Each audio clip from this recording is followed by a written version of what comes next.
అందరికీ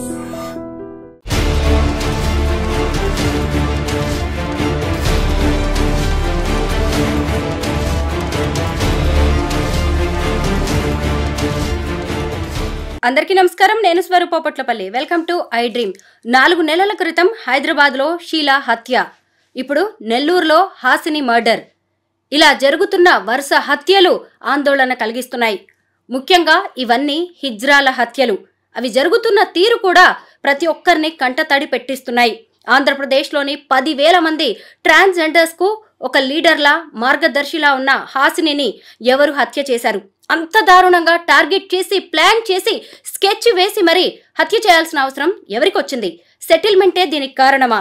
లేదంటే హిజ్రా గ్యాంగుల మధ్య వారే దీని వెనక ఉన్న అసలు కారణమా? ఇలా అనేక ప్రశ్నలు తలెత్తుతున్నాయి. పోలీసులు ఓవైపు ఇన్వెస్టిగేషన్ చేస్తూనే ఉన్నారు. ఇంకోవైపు చూస్తే హైదరాబాద్లో ఇటీవల గృహప్రవేశంలో జరిగిన ఒక ఘటన అనేది కూడా అందరినీ ఆలోచింపజేస్తోంది. కొంతమంది ట్రాన్స్జెండర్స్ అక్కడికి వచ్చి విపరీతంగా ప్రవర్తించడంతో పోలీసులు వాళ్ళని అరెస్ట్ చేయాల్సి వచ్చింది. ప్రస్తుతం నాతో పాటు ట్రాన్స్జెండర్స్ యాక్టివిస్ట్ రచన ముద్రబోయిన ఉన్నారు.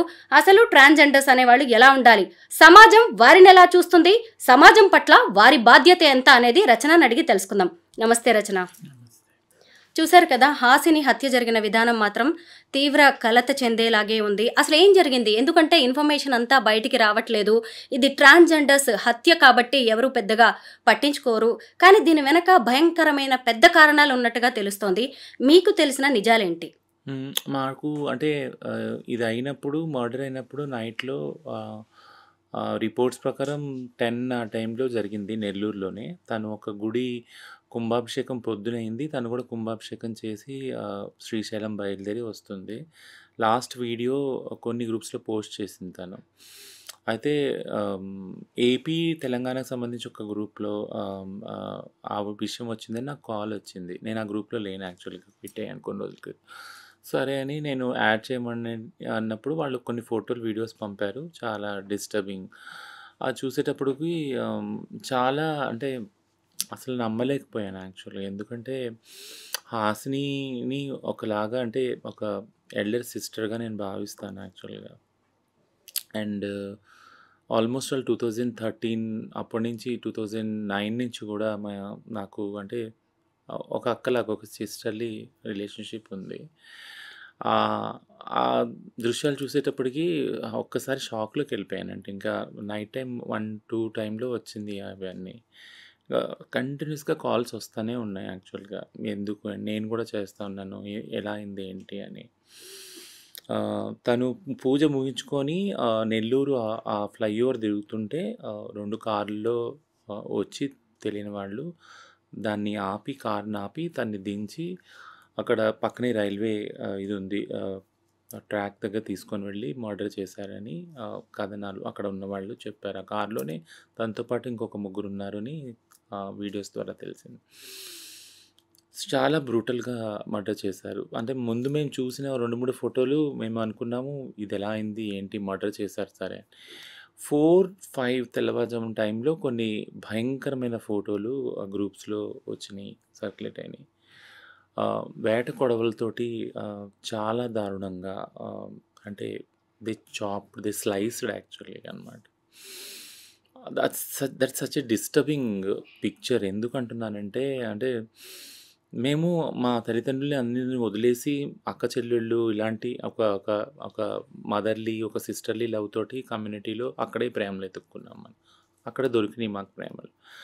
అలాంటి రిలేషన్షిప్స్లో ఉన్న మాకు సాటి కమ్యూనిటీ అక్క కానీ, సోదరు కానీ అలాంటి పరిస్థితుల్లో చూసినప్పుడు చలించిపోయాం. అంటే ఎందుకు చలించిపోయామంటే భయం, ఒకలా అంటే భయం.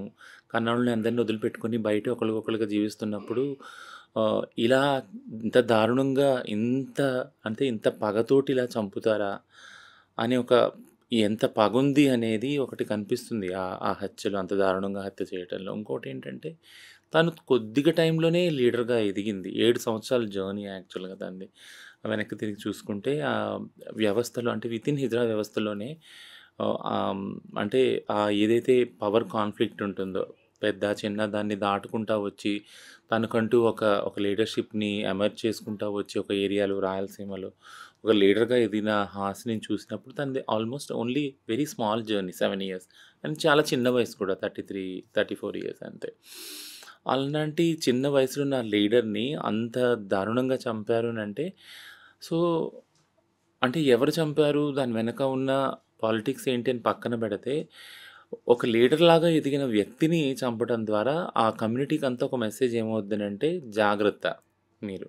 అంటే మీరు సమాజంలో మీరు ఎంత ఎదిగినా గానీ, ఎంత మీరు పవర్‌ఫుల్‌గా తయారైనా గానీ, but we can erase you. మేము మిమ్మల్ని తుడిచిపెట్టగలము అని ఏదైతే మెసేజు భయంతో కూడిన మెసేజ్ వెళుతుందో దట్ ఈస్ డిస్టర్బింగ్ యాక్చువల్లీ.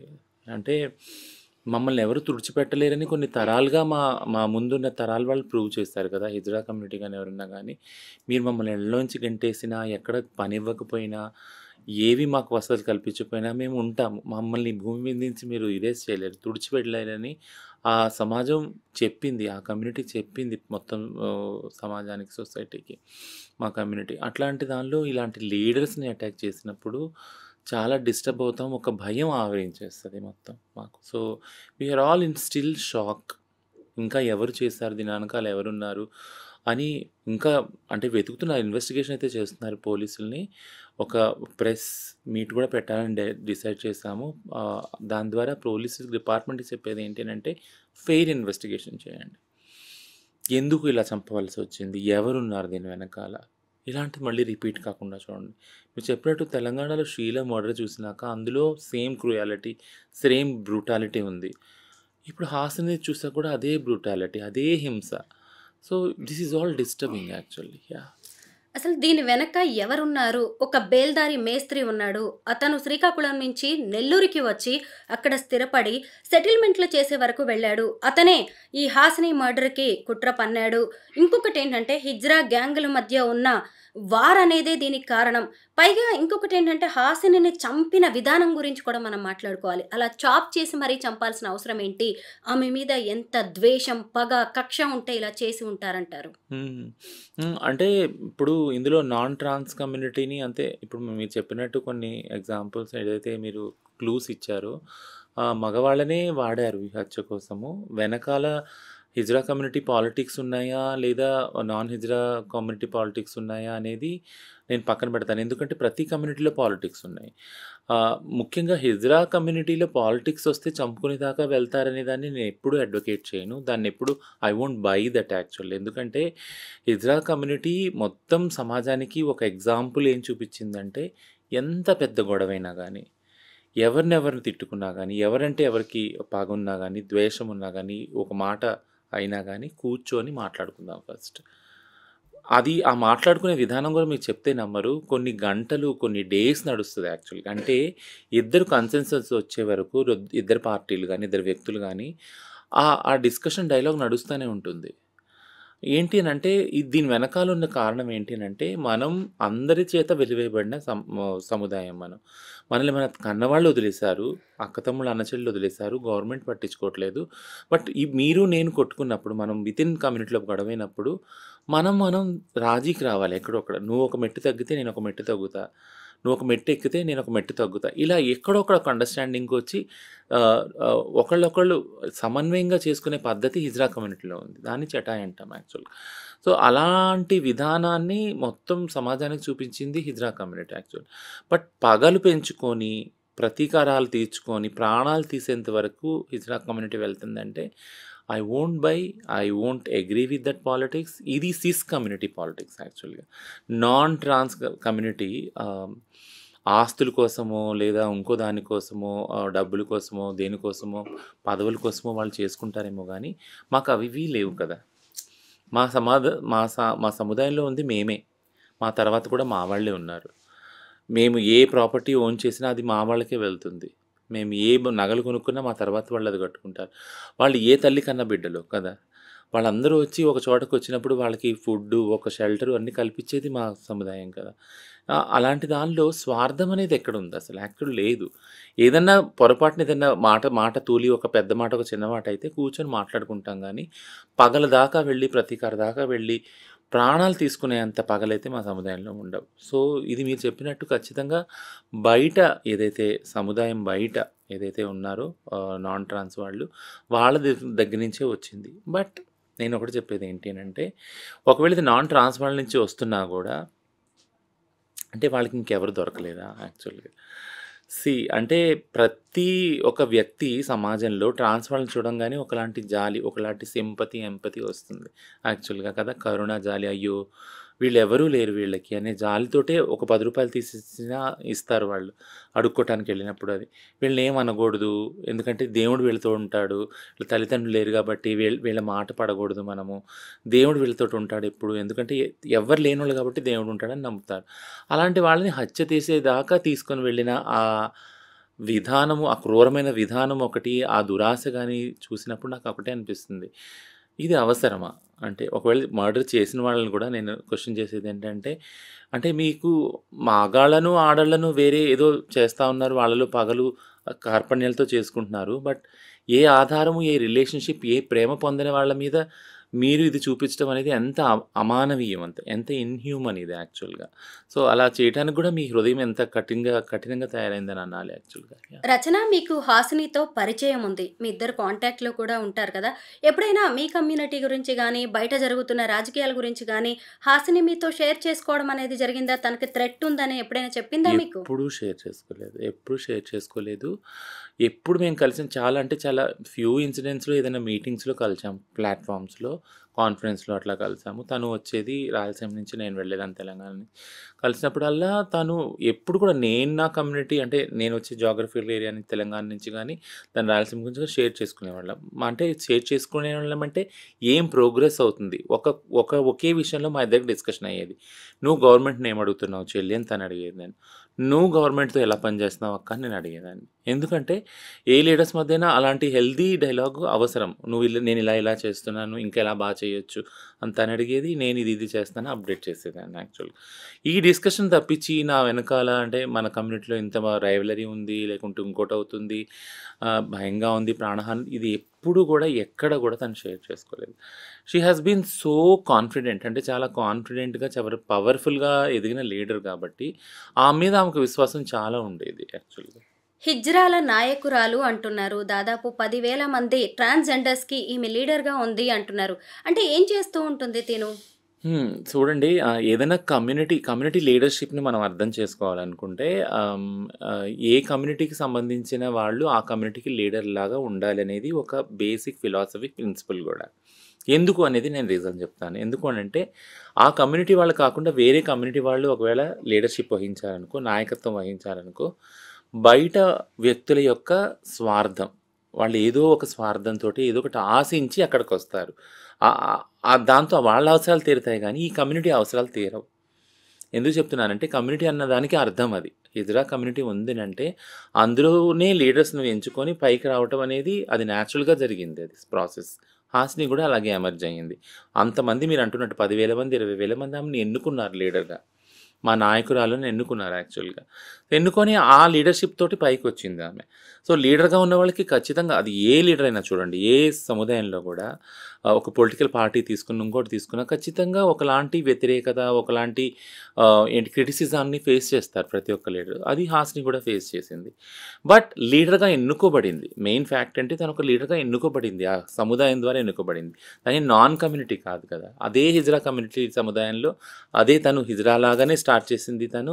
తన కెరీర్ ఒక చిన్న హిజ్రా లాగా ఒక గురువు కింద, ఇప్పుడు లీడర్ లాగా ఎమర్జ్ అయ్యింది యాక్చువల్‌గా. సో, 7 సంవత్సరాలు, గత 7 సంవత్సరాలు, అంతకు ముందు నుంచి కూడా హిజ్రా సిస్టమ్‌లో 7 సంవత్సరాల్లో చాలా పని చేసింది. మీరు వీడియోలు చూడండి. అంటే ఎప్పుడైతే గవర్నమెంట్ చంద్రబాబు నాయుడు గారు గవర్నమెంట్ ఉన్నప్పుడు పెన్షన్ స్టార్ట్ అయినాయి. అప్పుడు తను వోకల్‌గా బయటకొచ్చి వీడియోస్ చేసి మాకు పెన్షన్ స్టార్ట్ అయినాయి అని ఫస్ట్ పెన్షన్ తనే తీసుకుంది ఏపీలో యాక్చువల్‌గా. సో, అది కూడా వీడియో ఉంది తనది యాక్చువల్‌గా. సో, అక్కడ మొదలుకొని ఇల్లు గానీ, పెన్షన్ గానీ, ఎంటర్‌ప్రెన్యూర్‌షిప్ అదే లోన్స్ ఏవైతే ఉన్నాయో వేరు వేరు వృత్తులు చేయటానికి గానీ, ఇవన్నిట్లికి గూడా ఆమె ఒక కేంద్ర బిందువై ఉంది యాక్చువల్‌గా కమ్యూనిటీకి అందటానికి యాక్చువల్‌గా.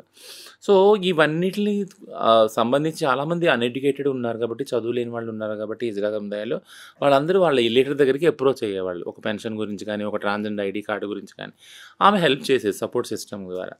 ఇక అపోజిషన్ అంటావా, క్రిటిసిజం అంటారా, అది ప్రతి ఒక్క లీడర్ ఫేస్ చేసేది యాక్చువల్‌గా. ఆ లీడర్ అంటే నేనెలా చూస్తానంటే క్రిటిసిజం ఫేస్ చేస్తున్నారంటే ఆ లీడర్ వర్క్ చేస్తున్నాడు యాక్చువల్‌గా అక్కడ. కాబట్టి క్రిటిసిజం ఫేస్ చేస్తున్నాడు. ఏం పని చేయని లీడర్లు క్రిటిసిజం ఫేస్ చేయరు కదా! సో, కానీ అది పగలాగా వస్తుంది అనేది మాత్రం ఎప్పుడు తను ఎక్స్‌ప్రెస్ చేయలేదు. మేము అనుకోలేదు కూడా. ఇది పగగా తయారవుతుంది. తన చుట్టూ ఒక ఎన్వైర్న్‌మెంట్ ఉంది అని మేము కూడా ఎప్పుడు అనుకోలేదు. సో, ఇదొక షాక్ యాక్చువల్‌గా. షాక్ ప్లస్ ఒక మెసేజ్ ఏంటినంటే, సో, ఇప్పుడు లీడర్‌షిప్ పొజిషన్‌లో ఉన్న వాళ్ళందరికీ కూడా ఈ రిస్క్ ఉంది. ఎవరైతే లీడర్స్‌గా ఉన్నారో, ఎవరైతే కమ్యూనిటీ గురించి పనిచేస్తున్నారో అందరికీ రిస్క్ ఉంది యాక్చువల్‌గా. యాహ్! ప్రవల్లిక, దీపికా బోనం, షీలా, ఇప్పుడు హాసిని. నేను మీ కమ్యూనిటీని దగ్గరగా గమనిస్తున్న ఈ కొద్ది రోజుల్లో, కొద్ది కాలంలోనే ఇంతమంది ట్రాన్స్‌జెండర్స్ హత్యలకు గురయ్యారు. ఒక్కొక్కళ్ళకి ఒక్కో రకమైన రీజన్ ఉంది ఈ మర్డర్స్ వెనక. ముందుగా మనం ఈ షీలా గురించి మాట్లాడుకుందాం. షీలా సెక్స్ వర్క్ కోసం వెళ్ళి హత్యకు గురైంది. ఇదే హైదరాబాద్‌లో. అసలు మీ కమ్యూనిటీ వాళ్ళు సెక్స్ వర్క్ ఎందుకు చేస్తారు? నిజం మాట్లాడుకోవాలి అంటే మీరు సెక్స్‌కి పనికిరారు. అక్కడికి వెళ్ళిన తర్వాత బుక్ చేసుకున్న వాళ్ళు డిసప్పాయింట్ అవ్వడమో, ఇంకేవైనా కారణాలో అవి హత్యలకు దారి తీస్తున్నాయి. ఇప్పటికైనా ఇందులో ఉన్న వాళ్ళని మీరు ఆ పని వద్దు, వదిలేయండి అని మీరేమన్నా చెప్పే అవకాశం ఉందా? కౌన్సెలింగ్ ఇచ్చే ఛాన్స్ ఉందంటారా? అంటే ఒక విషయం క్లారిటీ అంటే షీలా సెక్స్ వర్క్‌కెళ్ళి అవ్వలేదు మర్డరు. ఉదయమే భిక్షాటనకెళ్ళింది. హ్మ్. అక్కడి నుంచి తీసుకొని వెళ్లారు యాక్చువల్లీ. కిడ్నాప్ అయింది తను. తను సో, సెక్స్ వర్క్ కోసం వెళ్ళింది ప్రవల్లిక 2015లో. ఓకే. ఆ హాట్‌స్పాట్‌లో ఒక గ్యాంగ్ తోటి హ్మ్. తీసుకొని వెళ్ళి మర్డర్ చేశారు యాక్చువల్‌గా. రెండిట్లో హింస ఉంది ఇప్పుడు. యెస్. అంటే ఒక పాయింట్ ఆఫ్ టైమ్‌లో సెక్స్ వర్క్‌లో ఉన్న వాళ్ళని ఎక్కువగా టార్గెట్ చేసేవాళ్ళు. ఎందుకంటే వితిన్ కమ్యూనిటీలో కూడా సెక్స్ వర్క్ చేసిన వాళ్ళకి ఏమైనా ప్రాబ్లమ్ వచ్చినా పట్టించుకోరు. ఎందుకంటే కమ్యూనిటీ ఏమంటారంటే మీరు ఆ పని చేస్తున్నారు కదా! చెడ్డ పని చేస్తున్నారు. మేము మిమ్మల్ని పట్టించుకోము. కానీ ఇప్పుడు 2022లో సుప్రీం కోర్టే చెప్పింది. సెక్స్ వర్క్‌ని ఒక ప్రొఫెషన్‌గా గుర్తించండి అని. అందులో ఉన్న బాధలు వీటన్నీ చూసి సుప్రీం కోర్టే జడ్జిమెంట్ ఇచ్చింది యాక్చువల్‌గా. సో, అది పక్కన పెడితే భిక్షాటనలోకెళ్తున్న షీలాని తీసుకొనెళ్ళి మర్డర్ చేశారు. క్రూయల్‌గా మర్డర్ చేశారు. మనం దాని గురించి కూడా మాట్లాడుకున్నాం. థింగ్ ఏంటంటే ఒకటి ఎప్పుడు కూడా గవర్నమెంట్స్‌కి మేము చెప్పేది ఏంటనంటే సేఫ్టీ, సెక్యూరిటీ ఏదైతే హిజ్రా ట్రాన్స్ కమ్యూనిటీకి ఉందో దీనికి సంబంధించి మీరు ఏమి స్టెప్స్ తీసుకున్నారు యాక్చువల్‌గా. ఇప్పుడు అంటే ఒకళ్ళు చనిపోయేంత వరకు వచ్చిందంటే అది చనిపోయనేది లాస్ట్ స్టెప్ మన కళ్ళకు కనిపించేది. దాని వెనక ఎంతో వయలెన్స్ అయ్యాక అట్ ద ఎండ్ వాళ్ళు చంపడానికి చంపుతున్నారు యాక్చువల్‌గా. షీలా విషయంలో కూడా నేను చెప్పాను. 8 నెలలు, ఒక సంవత్సరం నుంచి కూడా మా వాళ్ళని పట్టుకొని దొరికినోళ్ళు దొరికిన చోట బ్లేడ్‌లతోటి, కత్తులతోటి బెదిరించి, కోసి మొబైల్సు, గూగుల్ పే, ఫోన్‌పేల ద్వారా ట్రాన్స్‌ఫర్ చేసుకోవటం, ఉన్న డబ్బులన్నీ, బంగారం ఇవన్నీ చేస్తున్నారు. ఆ హింస అన్నీ. బట్ అది రిపోర్ట్ చేసినా కానీ అది రిపోర్ట్‌గా ఇదవ్వలేదు. దాన్ని సీరియస్‌గా తీసుకోలేదు. బట్ ఎప్పుడైతే ఇలాంటి క్రైమ్ సీరియస్‌గా తీసుకోలేదో బాడీలీ హార్మ్ జరుగుతుంది కదా! బాడీని రక్తసిక్తం చేస్తున్నారు. అట్లాంటి దాన్ని సీరియస్‌గా తీసుకున్నప్పుడు ప్రాణం తీసేంత వరకు అది దారి తీసింది యాక్చువల్‌గా. సో, ఇప్పుడు మీరన్నట్టు దీపిక గానీ, ప్రవల్లిక గానీ, హంస అని ఇలాంటి చాలామంది మర్డర్స్ ఏవైతే ఉన్నాయో, సెల్ఫ్ హార్మింగ్స్ ఏదైతే ఉన్నాయో, ఇవన్నీ సేఫ్టీ మెజర్స్ తీసుకోకపోవటం వల్ల గవర్నమెంటు ట్రాన్స్‌జెండర్ వాళ్ళకి ఇవి వస్తున్నాయి యాక్చువల్‌గా. 2020లో national crime records bureau NCRB data ప్రకారము యూ వోంట్ బిలీవ్ ఇంత క్రైమ్ జరుగుతుంది కదా! ట్రాన్స్‌జెండర్ వాళ్ళు పట్ల జరిగిన క్రైమ్ రేషియో ఎంతో తెలుసా మీకు? 0.006. అది ఈవెన్ 1 కూడా కాదు. 0.006. ఎంత తక్కువ యాక్చువల్‌గా. అంటే ఇన్ని లక్షల జనాభా ఉన్న భారతదేశంలో అంత మాత్రమే క్రైమ్ జరుగుతుంది వాళ్ళతోనే. అంటే మనం కానీ డైలీ వింటున్నాం క్రైమ్ జరుగుతుంది, ఇక్కడ జరుగుతుంది, అక్కడ జరుగుతుంది అని. సో, ఏంటినంటే డేటా జనరేట్ అవ్వట్లేదు. డేటా జనరేట్ అవ్వట్లేదంటే దీన్ని ఒక అనాలిసిస్ చేసినప్పుడు డేటా జనరేట్ అవ్వట్లేదు. ఎందుకు అవ్వట్లేదు? ఎళ్లి కంప్లెయింట్ పెట్టట్లేదు. కంప్లెయింట్ పెట్టినా దాన్ని ఎఫ్ఐఆర్‌గా తీసుకురావట్లేదు. ఎఫ్ఐఆర్ తీసుకున్నా దాన్ని ఫాలో అప్ చేయట్లేదు. వాళ్ళ మీద చర్యలు తీసుకోవట్లేదు. So justice delayed is justice denied. ఎప్పుడైతే న్యాయం చేయరో ఆ సముదాయానికి అన్యాయం చేయటం ఏదని అంటారనమాట. సో ఒకటి అన్యాయానికి న్యాయం జరగలేదు. రెండోది ఏంటంటే సేఫ్టీ మెజర్స్ తీసుకోవట్లేదు. మీరు అన్నట్టు భిక్షాటన లేదా సెక్స్ వృత్తుల నుంచి బయటికి తీయచ్చు, అడగాలి కూడా గవర్నమెంట్ని. అడిగినప్పుడు బేసిక్ అమ్యూనిటీస్ ఉన్నాయి కదా, ఫుడ్ కానీ షెల్టర్ కానీ అవన్నీ ఫస్ట్ క్రియేట్ చేసినప్పుడు ఆ స్పేస్ ఆటోమేటిక్గా అక్కడ వెకేట్ చేసి ఇక్కడికి వచ్చేస్తారు. ఎవరికి కూడా మీరు అన్నట్టు మనం ఇంతకుముందు మాట్లాడుకున్నాం, ఎవరు కూడా ట్రాన్సిషన్ అయిన వాళ్ళకి ఎవరు కూడా నేను వెళ్ళి నా బుళ్ళు అమ్ముకోవాలి అని అసలు ఇదే ఉండదు. చాలా యావగింపుగా ఉంటుంది అసలు నేను వెళ్ళటం ఏంటి అని. అడుక్కోవటం కూడా ఒకళ్ళు ముందు చేయి చాచి అడుక్కోవడం ఏంటి, ఆత్మాభిమానం అమ్ముకొని చంపుకొని అనేదే ఉంటుంది. మాకు కూడా అడగకూడదనే ఉంటుంది. బట్ కానీ గవర్నమెంట్ ఏం చేయాలి, మాకు ఒక రేషన్ కార్డు ఇచ్చి మాకు ఒక ఇల్లు ఇచ్చి మీకు ఇక్కడ ఉన్నాయి సదుపాయాలు అన్నప్పుడు ఖచ్చితంగా అక్కడ ఆ భిక్షాటన కానీ సెక్స్ వర్క్ వెళ్ళడానికి మాకు కూడా మనసు ఒప్పదు కదా, వేరే పనుల మీద మాకు ధ్యాస పెడతామని. సో ఇది ఎన్నిసార్లు చెప్పాలి, ఎన్ని ప్లాట్ఫామ్స్లో ఎన్ని విధాలుగా చెప్పాలి యాక్చువల్గా, అది నేను అనేది. అంటే కాంపిటీషన్ ఉంది సమాజంలో. ఇవన్నీ ఫెసిలిటీస్ ఉండటం వల్ల పురుషులు కానీ మగాళ్ళు కానీ వెంటనే ట్రాన్స్జెండర్గా మారిపోరు. ఇది కూడా ఒక దృక్కోణం ఉంది గవర్నమెంట్. ఏంటంటే ఇవన్నీ ఎనేబులింగ్ ఎన్విరాన్మెంట్ చేస్తే ఇంకా ట్రాన్స్జెండర్స్ అయిపోతారేమో. అందరూ ఎందుకు అవుతారు? ట్రాన్స్జెండర్ అనే అంత వివక్షపూరితమైన ఏదైతే గుర్తింపు ఉందో ఎవరు వాళ్ళు మెడల్ వేసుకోవాలనుకుంటారు అసలు. యాక్చువల్ అదేమి పూలమాల కాదు కదా, అది ముళ్ళతో కూడుకున్న కిరీటం కదా. యాక్చువల్గా వివక్షతో కూడుకున్న కిరీటం అది. దాన్ని ఎవరు ధరించాలనుకుంటారు? సో మీరు అన్నట్టు మీ ప్రశ్నకు సమాధానం ఏంటంటే మేమంతటా ఇష్టపడి చేసే పనులు ఇవి అయితే కావు. బలవంతంగా ఏ దారి లేకుండా చేసేది పనులు ఇవి. సో మాకంటూ ఒక సేఫ్టీ, ఒక ఫుడ్ సేఫ్టీ, ఒక హౌస్ సేఫ్టీ ఇవన్నీ కల్పించిన రోజున మా లైఫ్ కూడా సేఫ్గా అవుతుంది. రచన, మీరు ట్రాన్స్జెండర్స్ రైట్స్ యాక్టివిస్ట్, అంటే హిజ్రాల హక్కుల కోసం మీరు పోరాడుతున్నారు. కేంద్ర రాష్ట్ర ప్రభుత్వాలతో కలిసి మీరు పనిచేస్తున్నారు. సో మీరు ఇప్పుడు ఒక ప్రశ్నకు సమాధానం చెప్పాల్సిందే. ఏంటంటే ఈ మధ్య కాలంలో లాస్ట్ వీక్ హైదరాబాద్లో జరుగుతున్న ఒక గృహప్రవేశంలో కొంతమంది వెళ్ళి 7 హిజ్రాలు వెళ్ళి నానా హంగామా చేశారు. అక్కడ పూజ జరుగుతుంటే బట్టలు విప్పి అందులో వేశారు, నోటికొచ్చినట్టు మాట్లాడారు, శపించారు, ఇష్టం వచ్చినట్టుగా బిహేవ్ చేశారు. వాళ్ళు పోలీసులకి కాల్ చేయడంతో అరెస్ట్ చేశారు. వాళ్ళ ఫొటోస్ కూడా పబ్లిష్ అయ్యాయి. బట్ ఈ కమ్యూనిటీని మీరు ఎలా దారిలో పెడతారు? ఇలా తప్పు దారిలో వెళ్ళి కమ్యూనిటీ మొత్తానికి కూడా బ్యాడ్ నేమ్ తీసుకొస్తున్నారు.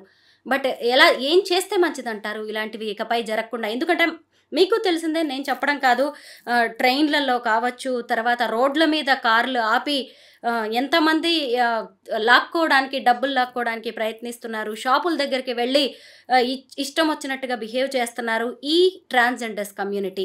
వీళ్ళని మీరు ఎలా దారిలో పెట్టే అవకాశం ఉంది? మీరు ప్రభుత్వం నుంచి ఏం కోరుతున్నారు? అంటే విత్ ఇన్ కమ్యూనిటీ దీని గురించి డైలీ చర్చ జరుగుతుంది. ప్రతి గంటకి కూడా చర్చ జరుగుతుంది. ఎక్కడన్నా ఇది ఏం జరిగిందంటే, ఇప్పుడు మీరన్న సోకాల్డ్ కేసు మొన్న వారం క్రితమే జరిగిన కేసు ఇది. యాక్చువల్గా అక్కడ అలా జరగలేదు, బట్ మీడియాలో అలా కథనాలు వచ్చినాయి. అలా జరగలేదు వేరే చోట అని మాత్రం నేను అన్నాను. వేరే చోట జరిగినాయి అలాంటివి ఒకటి కాదు, చాలా జరిగినాయి. బట్ దాని యొక్క ఇంపాక్ట్ ఏదైతే చేయలేదో వాళ్ళ మీద పడింది. యాక్చువల్గా ఈ కేస్ ఫ్యాక్ట్స్ నేను చెప్తున్నాను. యాక్చువల్గా ఎవరైతే ఫోటో వేసి గృహప్రవేశం ఇలా చేశారని అన్నారో వీళ్ళు చేయలేదు, బట్ చేసిన వాళ్ళ దాని ప్రభావం వీళ్ళ మీద పడింది. వీళ్ళ ఫోటోలు డిపిక్ట్ అయినాయి, which is very bad actual కదా. అంటే ఒక తండ్రి రేప్ చేశారంటే ఒక కూతుర్ని, తండ్రులందరినీ అనుభవించాం కదా. అందరి తండ్రులు అలాంటి వాళ్ళ కాదు కదా. ఇక్కడ జరిగింది కూడా ఇదే సేమ్ సామీప్యం నేను చెప్తున్నా. ఏంటంటే ఒక బ్యాచ్ చేసింది అంటే మొత్తం హిజ్రా కమ్యూనిటీ అంతా చేసింది ఇది అని అన్నారు. చేయని వాళ్ళని తీసుకొని వచ్చారు. నేను మీకు చెప్పాను 2 సార్లు కోమింగ్ ఆపరేషన్ జరిపినప్పుడు పోలీసులు సోకాల్డ్ ఎవరైతే దీన్ని బిజినెస్ మోడల్గా చేశారో వాళ్ళ మీద ఏం కాన్సన్ట్రేట్ చేయలేదు. వాళ్ళని ఎలా కంట్రోల్ చేయాలనే మెకానిజమ్స్ డిస్కషన్స్ కూడా కనీసం డిపార్ట్మెంట్ చేయలేదు. బట్ కానీ ఎవరైతే ఇళ్లలో పడుకొని ఉన్నారో పొద్దున వెళ్ళి భిక్షాటం చేసుకొని 10,000 రూపాయలు అడుగు వాళ్ళ డోర్లు కొట్టి తీసుకొచ్చి వాళ్ళ మీద కేసులు పెట్టారు. ఏంటి అని అంటే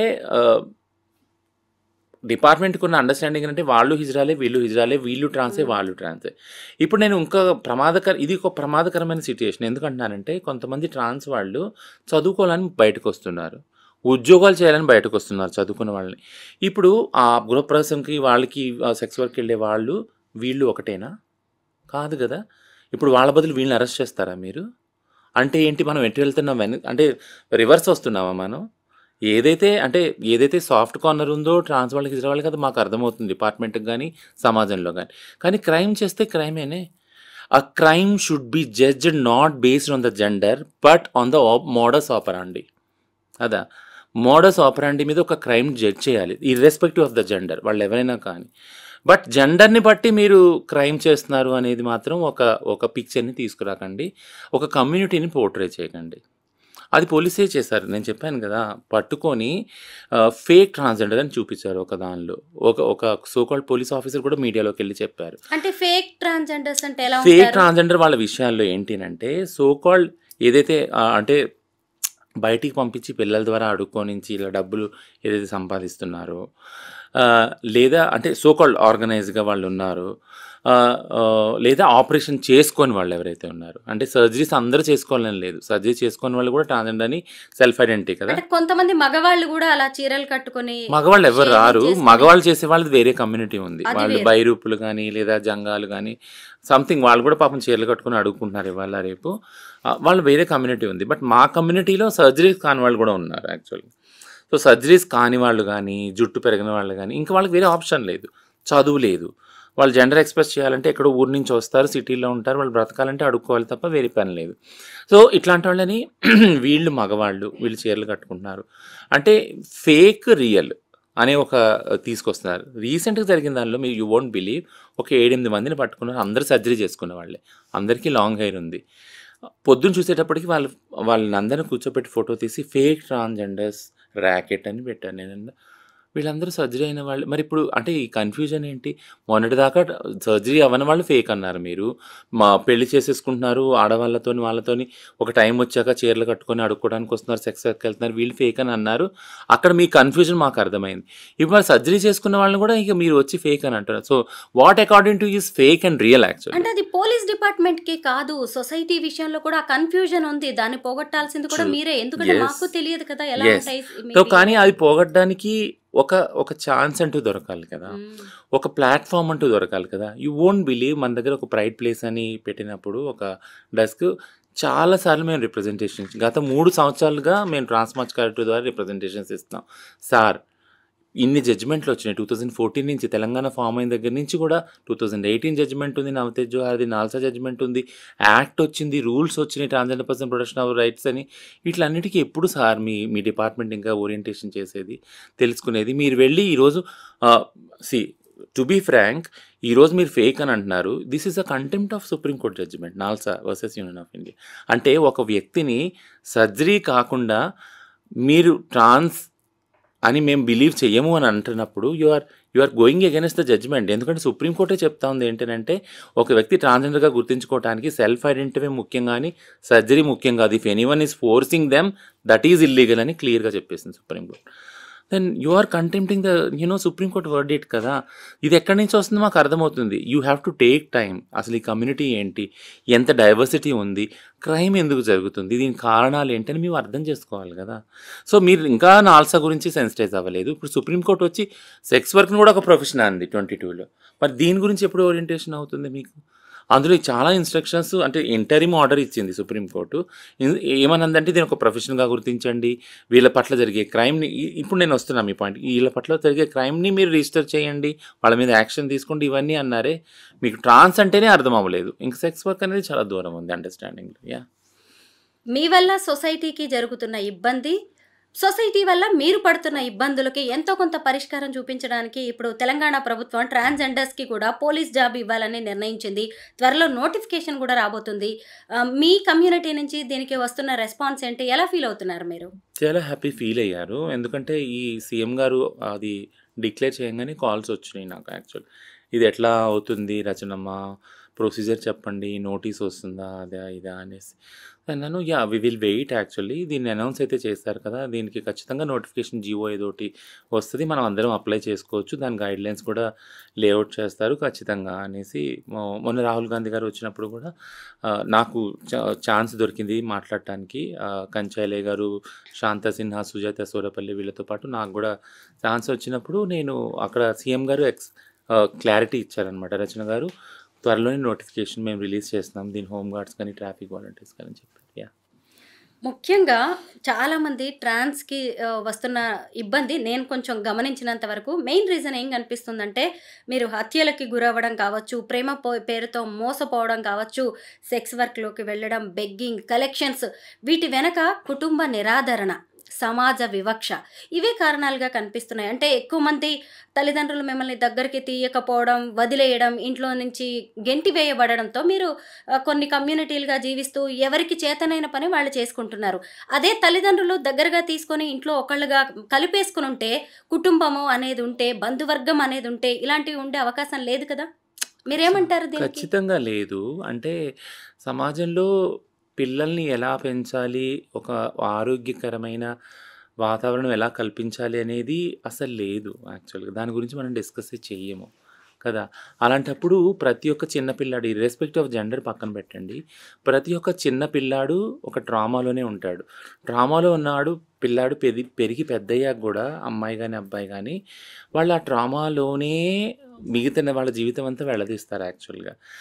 ఒక చిన్న ఎగ్జాంపుల్ చెప్తాను. అంటే నాకు ఒక సైకాలజిస్ట్ ఉన్నారు. ఆయన పేరు డాక్టర్ గ్యాబెర్ మ్యాటే. ఆయన్ని చాలా ఫాలో అవుతాను నేను. ఆయన టాక్స్‌లో, పాడ్‌కాస్ట్‌లో ఒకటే చెప్పాడు. ఏంటినంటే, every child who has not loved by the parents, ఎప్పుడైతే ప్రేమను పొందరో పిల్లలు, వాళ్ళకొక మెసేజ్ ఎళ్తది పిల్లలకి. ఏంటినంటే, నేను అవసరం లేదు, నేను పనికిరాను, నేనంటే వాల్యూ లేదు నా తల్లిదండ్రులకి.